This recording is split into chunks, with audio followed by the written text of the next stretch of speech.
it's a very deep topic, and I don't want to scare people off because we have been so programmed to believe a specific thing about cannabis.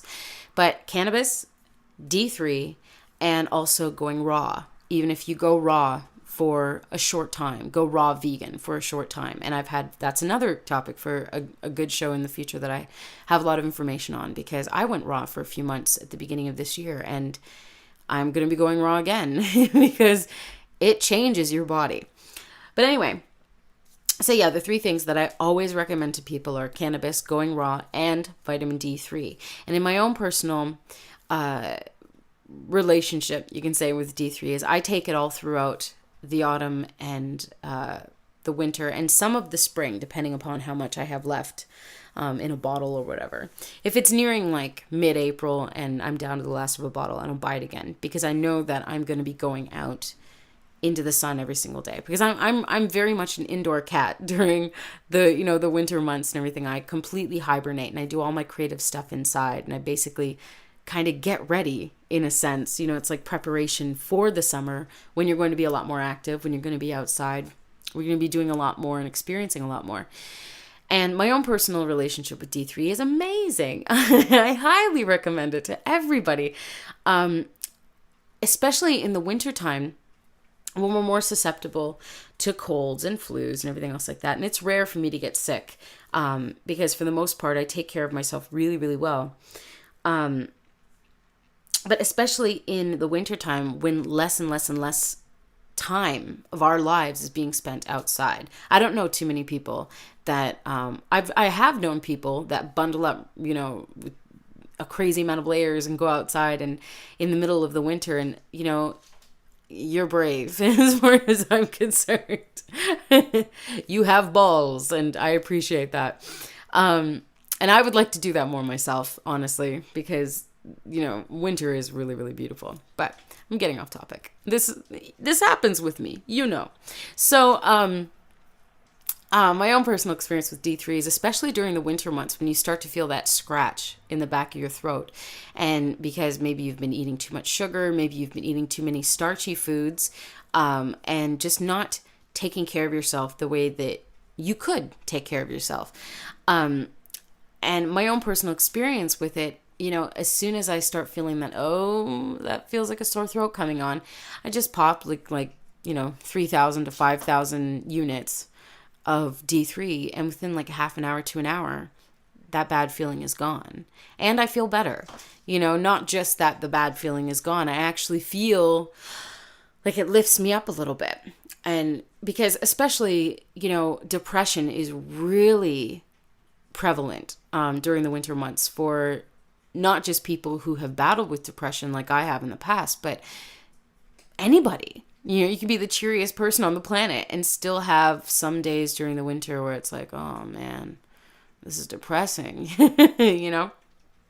So my own personal experience with it is that, quite simply, D3 is wicked awesome.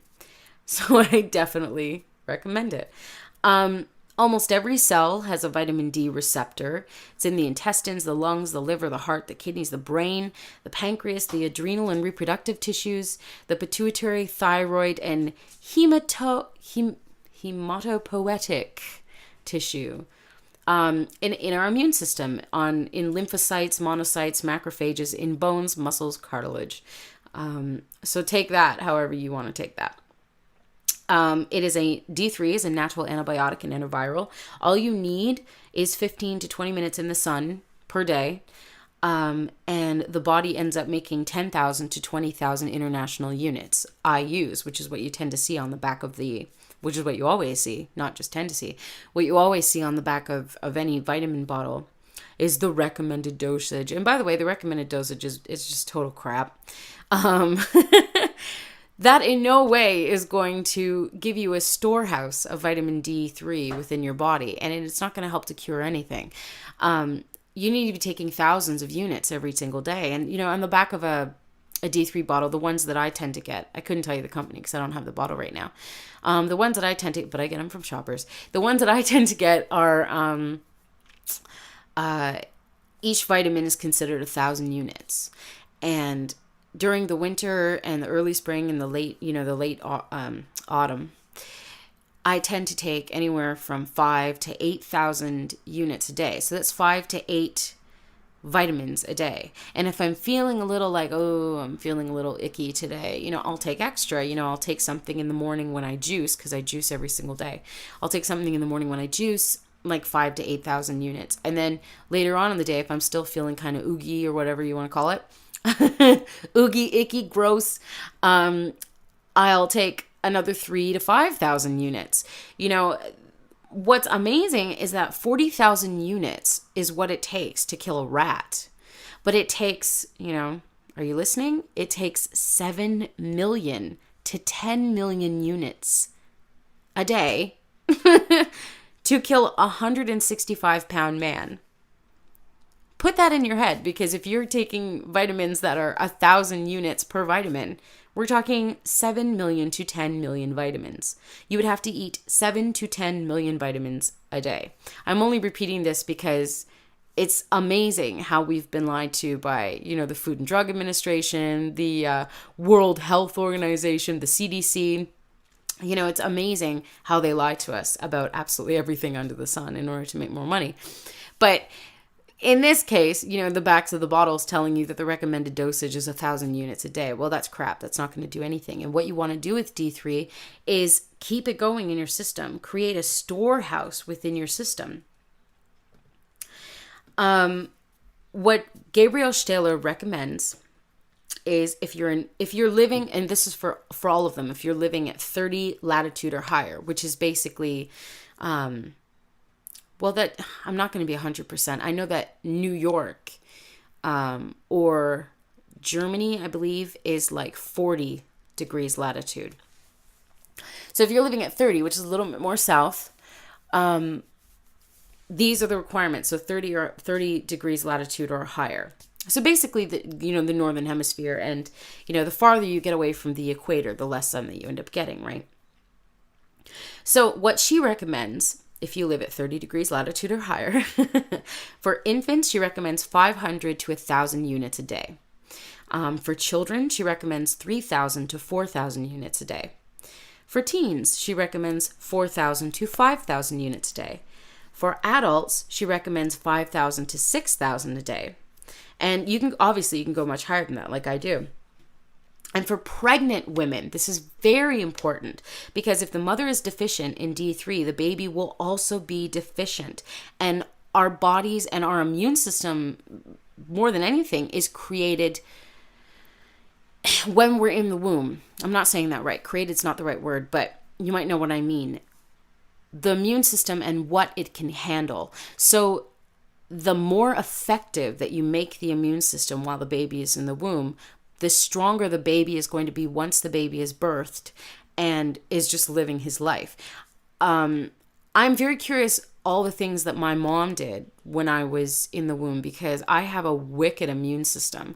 I fight off colds very well. Now, when I was depressed, I didn't. When I was depressed and suicidal, like over a decade ago, I did not fight colds. I would have a cold for a month, literally a month, where I would just be sick. And I see this with certain friends in my life now and acquaintances that, these people who think, here we go back into the law of attraction and positive energy. These people who are thinking very negatively about things in life, they're sick all the friggin' time. You log into Facebook to see what's happening with your friends, and yet another one who tends to be a pessimistic thinker is going, oh, I got a cold again. I've got a headache again. I have the flu again. And it's like, you have to be positive.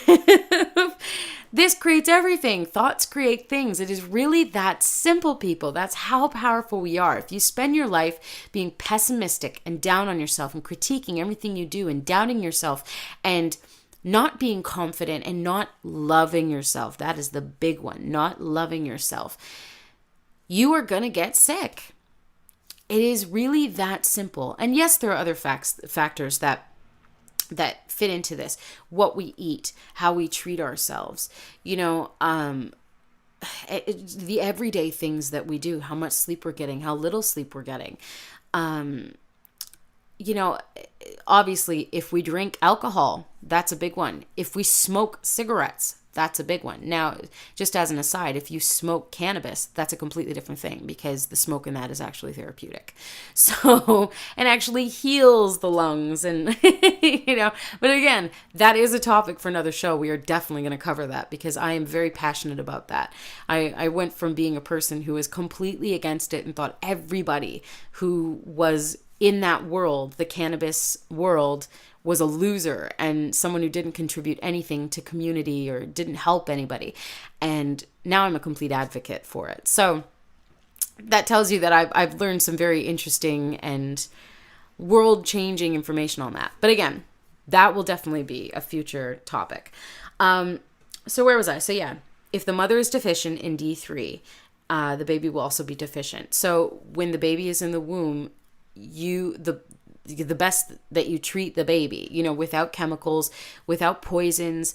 How many women do you see that smoke while they're pregnant or drink Diet Coke while they're pregnant? And believe me, it's just as bad. Aspartame is absolutely amazingly awful. And that could be a topic too.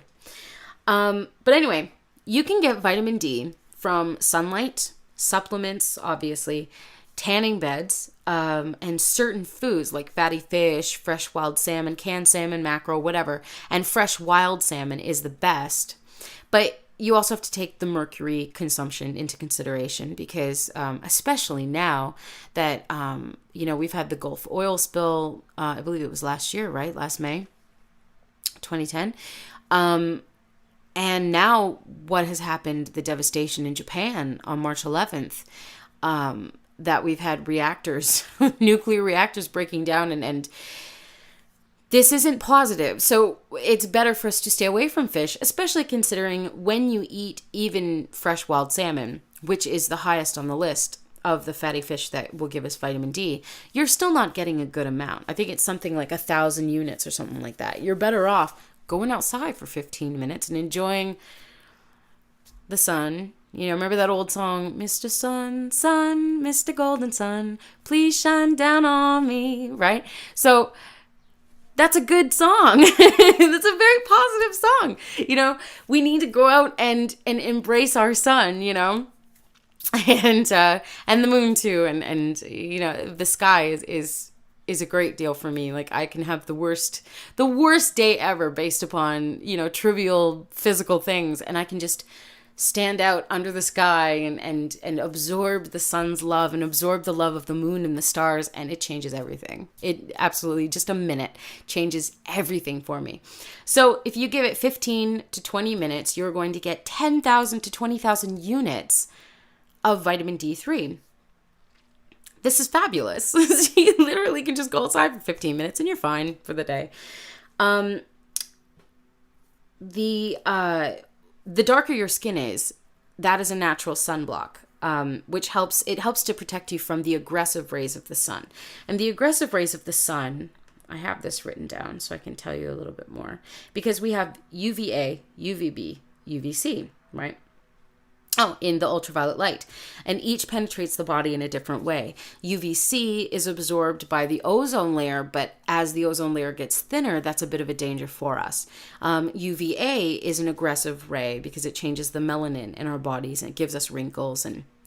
But we do need the UVB. Now, if you look at, like say, for example, like downtown Toronto or whatever, and you look at the giant office buildings that have all the reflective, the mirror type windows or whatever, they block out the positive rays of the sun. So even though the whole building is covered in these window mirror type things, because I would say they're a little bit of both, even though it's covered in it, you expect you're getting lots of sunlight or whatever else. It's actually blocking out the UVB rays, which is what we need to kill germs and to create D3 within our bodies.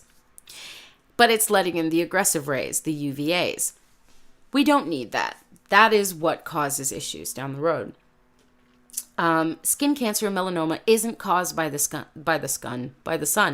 In fact, studies have shown that not going out into the sun brings about skin cancer and melanoma.